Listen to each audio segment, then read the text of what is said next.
Je tire, il va dire. Toi, FESTADO, bon ton bonheur. À monsieur, à Veneto. Boto.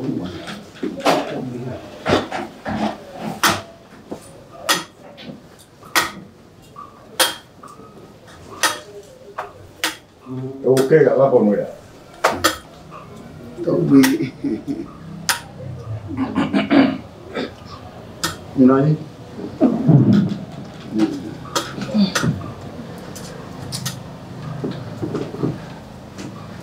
học bên này Yo, Togi, nhà đục à? Đó cái hôm đó, cho nhà tôi mới tàu, đó, nhà nó view, nhà view, đó, nhà sro, ame chire mo, ame lo mo, nhà nó sro.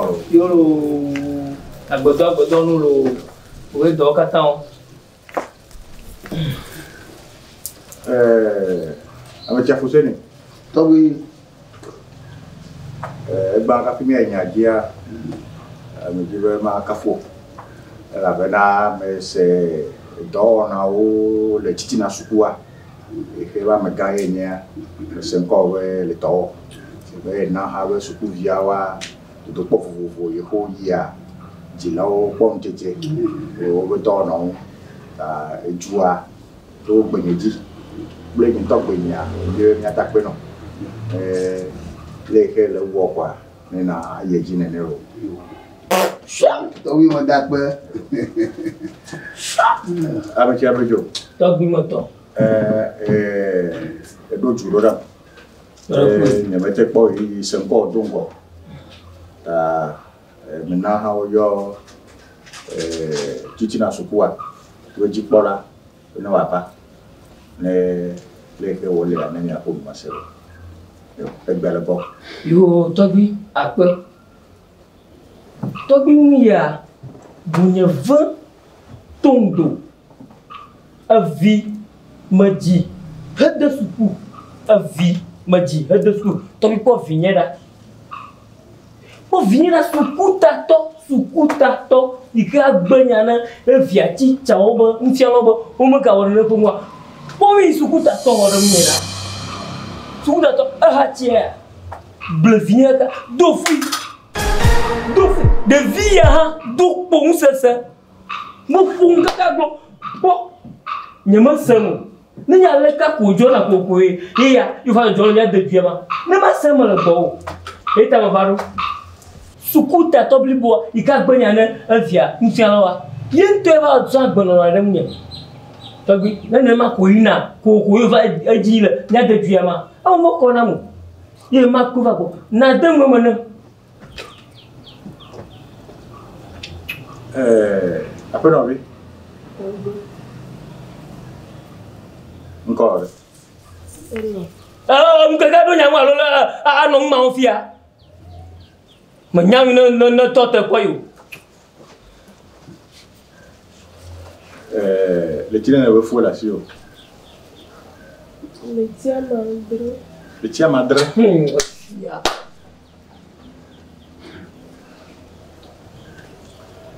De dia banto yewe makaya do fu na o. Togo ende kukunyebe tato le sukula e. Le cardia. Ne va yom le sukula ebe blana ela no woniana. No nami sukune mi ododo poa nene neke poa nenya mewe elabena nenye yemloa yela didi na eba didi na maya me to baba ho me papa la jego yare mo ne papa ko bieze na ma egbo na be na musugbo ebe gba pe na Ghana ye gbeka gbe bebe na ma koko apete pe yaho me oke mi yaho ame bébé ma y ame ma son vana ye bébé do ame le di do wala Ngora ku ni ma se finya nyaro ebe ma so apete ayi ye be khome ke mi va do ame ye so apete ayi ho ame ye kaka ma va do gwa be tu o 3 be lenda ye ba di ye be wena ta se le kako wena wa ina popwa que veo en ama Gare me tcha e gaba yo mi ngba yike. O tu bantu anu ajiji mu da wonta ba yi na social. Je o ne never man of him George na o ke ko ba pe mere na to o nya. Mene ngble na to nya la na ma ge go to le jare ne ngia ma ga va ku ya mo.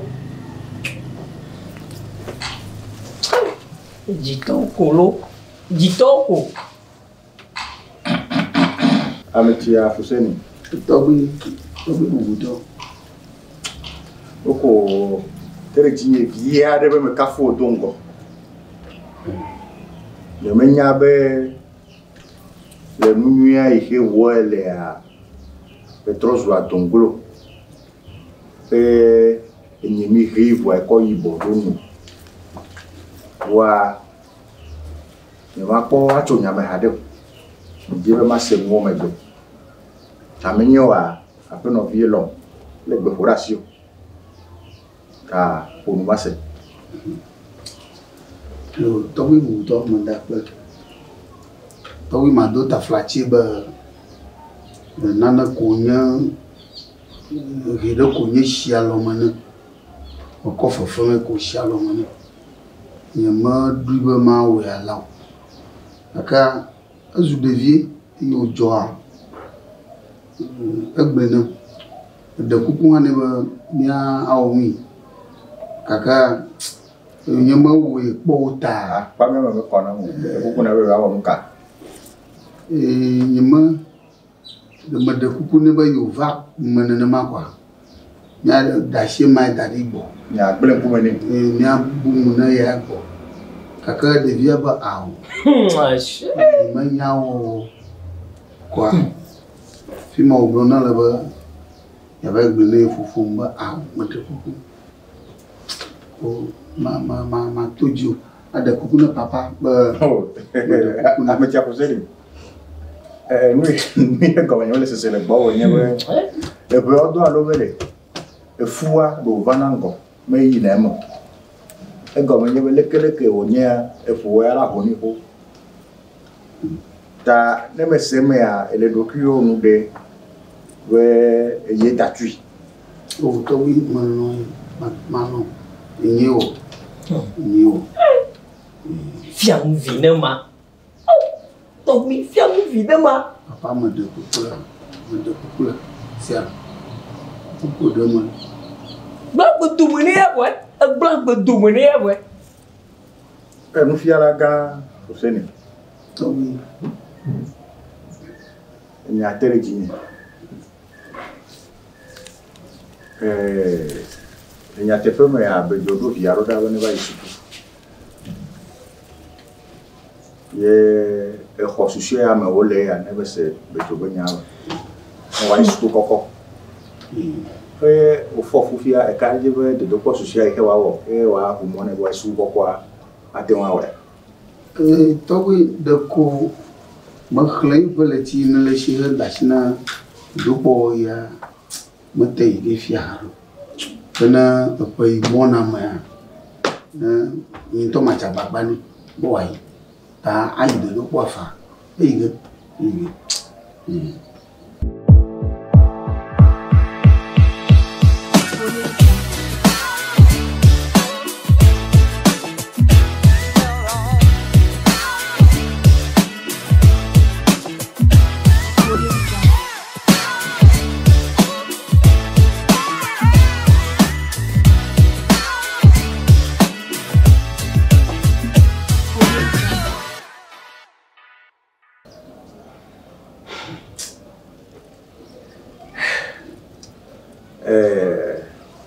le nyawo du ya me se le mu me ka di be zigbanto i ko plo ba du ame a i ko ba do ti ama me klese ona we de ku e don ko ji a o to wi e ko ba ma do to ji aha nu ka e me blo no le ma yi be ne mu fialade alo suku ji polade alo suku vide do funa suku via nu ka e me blo no be mi ona na me